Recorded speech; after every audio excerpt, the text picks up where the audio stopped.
TFTS, Tales from the Shit, episode 28, with your head pooper in command, Josh Jack, an educational show about something we all do. You ain't pooping, you ain't living, and all that other stuff.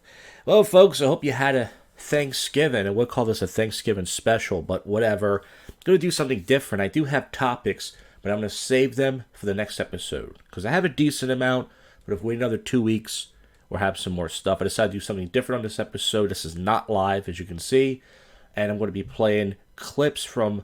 I'm going to be using somebody else's content, which you guys know I usually never do, unless I'm doing like a prank call episode, and I chop up clips or something. This is going to be Opie and Anthony Dump Stories. This is Jim Norton and Opie and Anthony telling dump stories. I remember many years ago, I downloaded it from Kazaa, if you guys remember, an illegal downloading site, back when I first found out about Opie and Anthony and Jim Norton from the Tough Crowd with Colin Quinn show. And I thought these stories were really funny, and I said, hey, this is a poop show. I'm not out of stuff yet, but once again, look, since we can't really have guests on the show, let's do something different. So here it is. You can find us on YouTube, Opie and Anthony, Great Dump Stories, Part 1. There? I don't think you heard it. What did you say? You had to take another effing dump? Because I spilled my coffee during the commercial break all over the place. Coffee and pizza? No wonder you exploded in the toilet. Right? God almighty. So I guess this guy, Ben, who worked on the show, they were looking for him. He took a big dump, which is part of, if they're all day at the radio station, you got to shit eventually. What's the matter? Is there any X-Lax available? Coffee and pizza. We're back with the Opie and Anthony show debacle. Using that term very loosely today. I bet you Ben takes solid dumps. I'm not trying to be weird, but I'll bet you they're like an inch long and 3 inches wide. Like little rock'em sock'em robot heads. There's a lot of cheese on that pizza, too. It's going to be a mess later. Sweat on his forehead. Hey, is there a karate fight in that stall? No. And by the way, Jim Florentine has great dump stories, too. I believe that Jim Florentine told a great poop story where he knew Jim Norton was going to bring a girl home. They lived together before they separated, I guess, and started living on their own. And Florentine took a big, giant, nasty dump in the toilet bowl, left it there. And then when Jim brought a girl home and she had to use the bathroom, she saw it in there and said, yeah, can you take me home? And he had to awkwardly drive her home. A great dump story. I wish I had that audio, but here it is.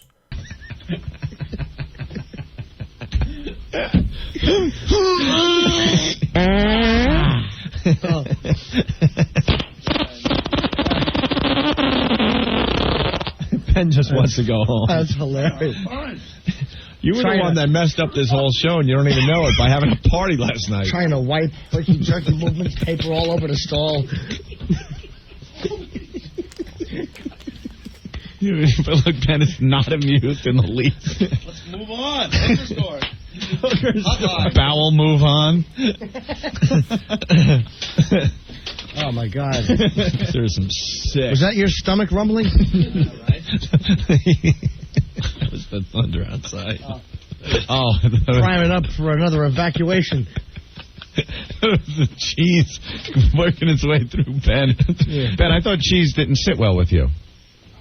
I don't know. He's so annoyed that we're talking about his bowel movements. Why, dude? You were my favorite people. I don't care if you take horrible, loud dumps. He's percolating. Yeah. Hey, there's something you don't see in a toilet every day. Old Chewbacca colon.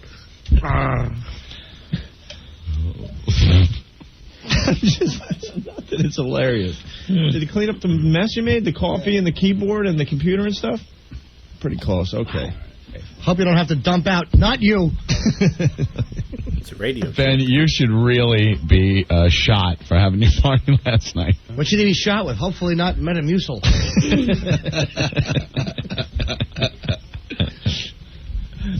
Did it stink up the bathroom, Ben?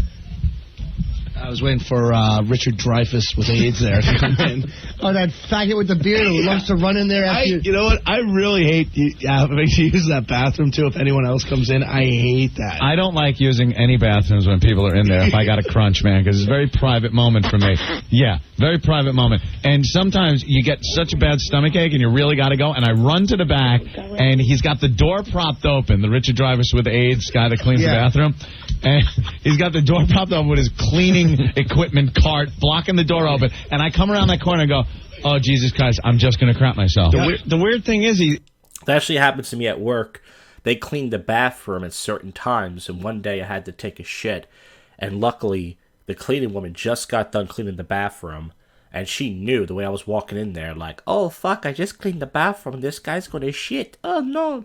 And I took a big old shit.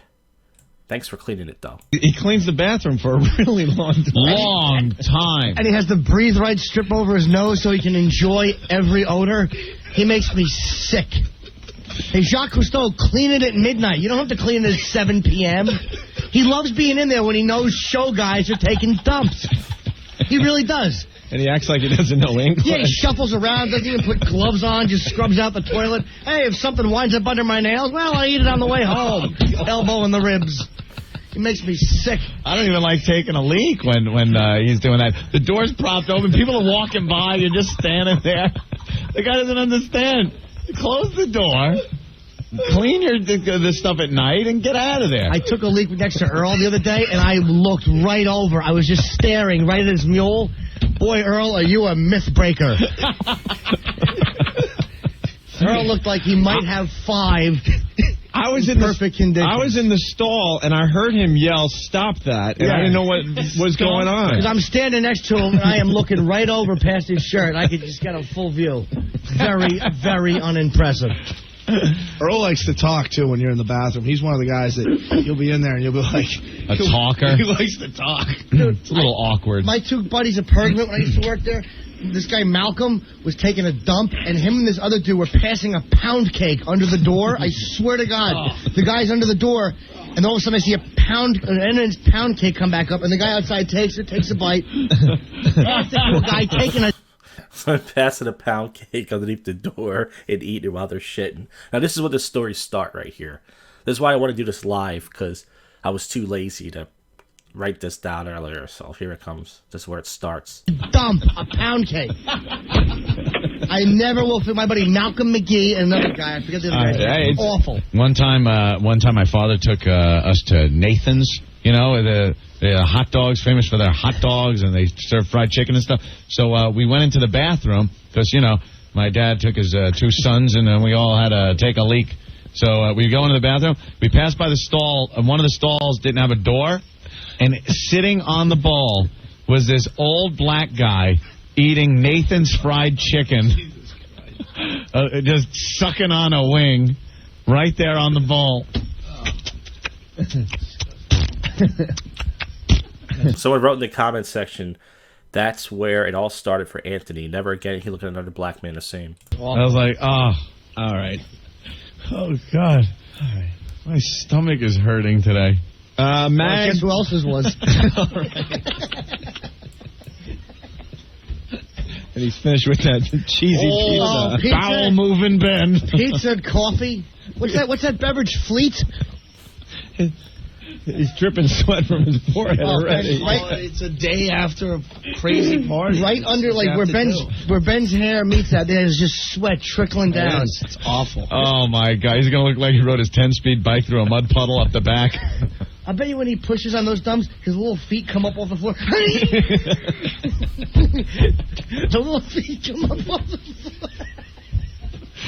Got to take off a little toilet paper and unfog his glasses, put them back on, and fog up in the heat. Hey, little feet up there.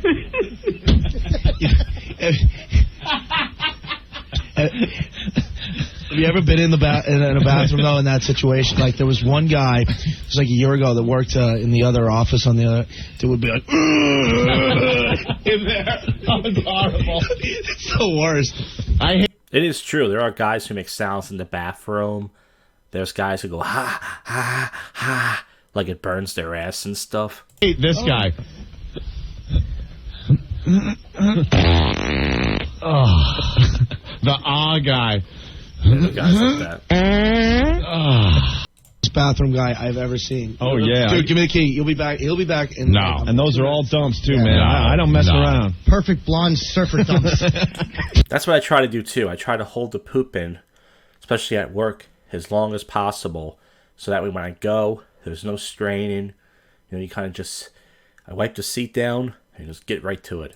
Sit down, they slide right out. All right, we're healthy, you're healthy. Bye-bye now. If they're fast, it means you're doing a world of hurt to your underwear.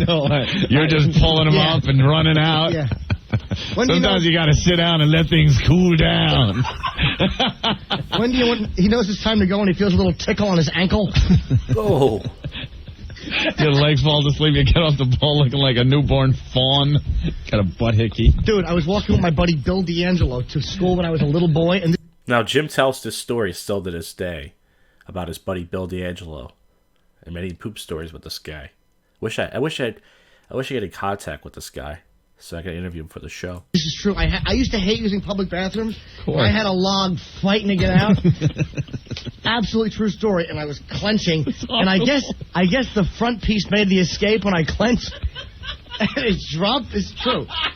Dropped down my, and I kicked, and it came out. And I never lived that down. I believe it was in 5th grade on Newton Street in North Brunswick. little roly-poly piece of log flew right out. You're free. I said it's free. That's horrible. I broke a piece off accidentally and then left. The first time I met Rick's wife, we traveled down to Florida to check out Rick and his new girl there. Yeah, I crapped my pants. Dude.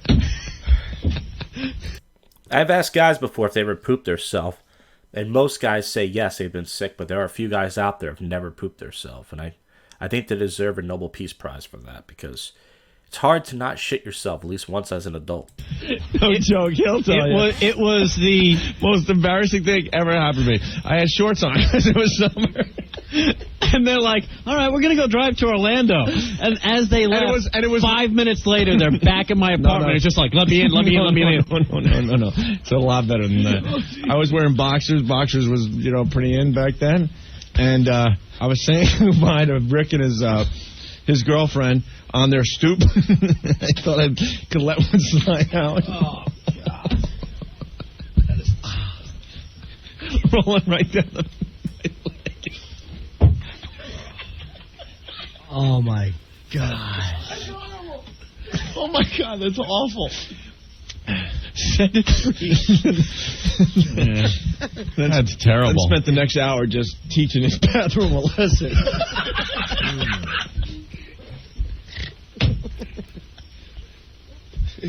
Okay, so that was part 1. Now here's part 2. 2 different simple It's such a true story. Same thing. Oh. Yeah, they're right on the fronts, too. Well, we'll see you guys later. I must say, I don't think I've ever had one let go on me. When in doubt, just clinch and take the pain. You guys remember the year of the... See, I'm afraid to hold it in too long. I hate that. That's the worst. Someone has a poop story in the comments section. Hey, why not use them? I'm already using somebody else's confidence head for this episode. When I was in 3rd grade, I had to stay late after school. By the time I got to leave and started walking home, all the bathrooms were locked. I had walked halfway home and then it started. A massive log began to poke its head out, and I was hopeless to do anything about it. It began to clinch and rattle, but I could only manage maybe 50 feet before the beast coiled itself up in the back of my Spider-Man underoos. It was the worst day of my life until then. All right. So that's a good story. Boston Marathon, the chick that ran. Do you remember that? Uda Pippig. Yeah.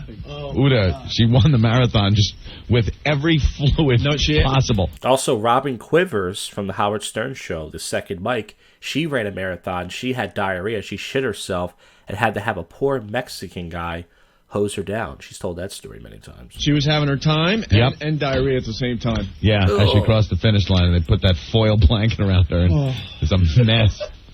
Her pants look like a Hostess raspberry cake. Fucking Anthony, bro. So fucking... That was horrible. Oh, it looks yummy, but it smells like copper. Sometimes, though, you're done and nothing else is happening, but you just got to sit it out. Sit out the burn. Right. wet a paper towel and make a fire block. Whew, Jesus Christ. Don't want your underwear. Awful. I wonder if that would work, by the way. Like, you had to shit really bad, you take a paper towel and you put it up your butthole. That seems unnatural. The log is poking itself out. But I feel like once it pushes itself out, that's a natural thing. Let the thing come out.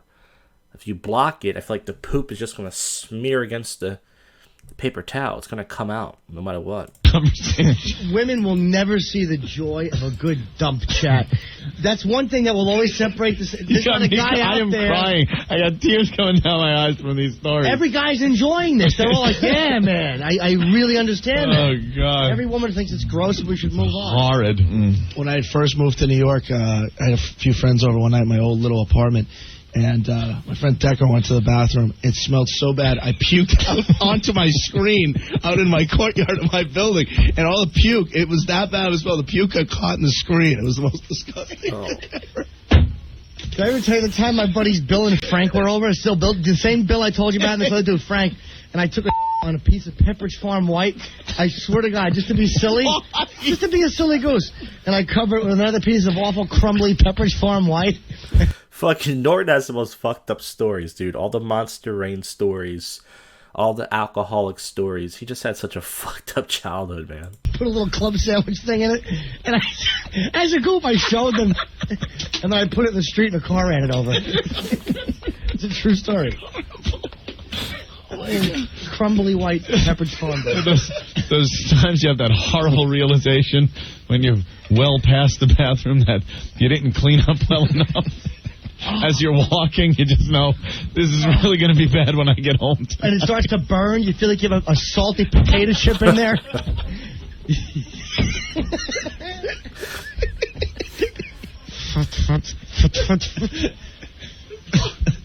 Get home, your underwear looks like a shoe shine rag.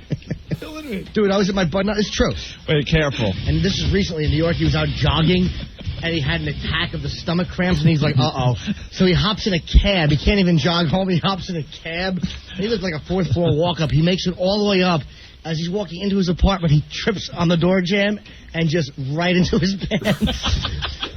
I had a similar poop story that happened many years ago when I had my apartment, which was hard to believe when I, only had it for 3.5 months. I was walking back from the gym. So I used to go to the gym back then, and I had this shit really bad. It just happened when I left. And I made it all the way to the doorstep, and it was a duplex. So you had to open up one door, then you had to get to the little hallway, then get to my door to get inside the apartment. And I got to, for the first door, I was almost in the second door, and as soon as I was walking to the bathroom, it just all over the floor, fucking all over the bathroom, had to fucking clean it up. My roommate, that's right, it was a woman, unfortunately. She never expected it. She never said anything. She never smelt it. So I think I said, did a good job cleaning up. It went everywhere, from the door to the bathroom. I just almost made it. It was like fucking 30 seconds away. Sometimes that happens. You need fucking just 30 seconds to not poop yourself. If he didn't trip, he would have made it. He would have made it fine, but the tripping on the door jamb, his stomach muscle just went, go for it! And then just... There's that feeling you get when you get close. Your stomach muscle starts pushing immediately. You're like, oh my God, I'm here. And you're going back and forth from leg to leg trying to get the old trow down. It's like your stomach can see where you are. It's like, all right, he's getting there. Let's get ready to go. Too friggin' funny, man. I took one in the woods one time on my way to steal comic books with my buddy Paul, and I had actually not... Jim Norton's getting ready to steal comic books, and then he goes to the woods to take a dump. He just was so fucking out there in his childhood, bro. Not made it, because I definitely had... the turtle had poked his head out and made that little brown dime mark. Like a little dime stamped in my... And I'm in the woods. I swear to God. It's like a little corporate seal. And I'm in the woods. A wax seal on Napoleon's communique. Like a little. You ever see little chocolate money? That's what it looked like. And so I obviously remove, and I'm standing there, and I'm finally getting some relief, and there are yellow jackets flying between my legs. I was near a beehive, and there were bees buzzing back and forth over my dump. The ones in the woods are great when you're hunting or camping, and before you're even finished, before it even drops, the big green-eyed flies are landing on it. I hate those. It's like at least let it hit the goddamn ground. And it just looks so piping hot. When it's a little chilly out, the steam coming off it. Nice piping hot treat for flies. Piping hot log. Oh, is there anything better than a piping hot log? It's like a hot pocket. That's 92.3 degrees. Dude, you got to mention the gas paint still. The gas paint thing is Those are the worst. Because I almost didn't. I haven't done this in a long time, but I almost didn't make it recently. And when you go to, because I get really bad stomach gas pains. Yeah. And then you just like your belt's undone and you're just ready to sit, and then you get that like gas pain and you can't sit. So I'm standing there and I'm like, it's gonna come out, but I couldn't sit because it felt like somebody was stabbing me in the stomach. You're killing me. Dude, I was at my buddy's one time, and I would never wipe good enough. It's true. Wait, careful. Okay, certain. Let's just say that I would continually do it and always leave a little residual evidence. Never clean up good enough. And I would always be. One time it was burning and raw. You know, You gotta use wipes, Jimmy. Use the wipes. you're like 12 and it gets raw and sore. And I swear on my life, I saw a tube of Aquafresh toothpaste. I'm like, boy, that looks cool and refreshing. Oh, And no. I dolloped a fingerful, absolutely right in between, and it was wonderful for 10 seconds. And then I put hand sanitizer up my butthole once. This is many years ago before I was using wipes. I wanted to clean it because I was getting ready to go out, and I was afraid my butthole was going to sting. So I took some hand sanitizer, and I put it on some toilet paper, and I put it up there, and it took a few seconds, and it just burned. And I went, ah, and I felt my asshole like percolating, and I was so lucky that I didn't go to the hospital or anything. I was like, I'll never do that again. It is just alcohol, but still, you don't mess around with your butthole like that. it was my balloon knot was on fire. I had to run back into Marvin's house. Toothpaste. All right. Marvin Nash. My buddy Marvin, he's Jewish and Puerto Rican. All right, Jewish and Puerto Rican, great combo. Well, folks, that's it. I would have called this a Thanksgiving special, but just doing the show tonight. I have topics, as I said, the time, probably not this Monday, probably the next Monday, we're going to do a show. I will have enough topics for it, and we'll go from there. Thanks for listening. I hope your bowels are healthy. Once again, if you're a troll, you hate me. I hope you bleed out of your ass till you die. You just listened to another episode of... You know, come on. Tales from the shit. See you on the next one.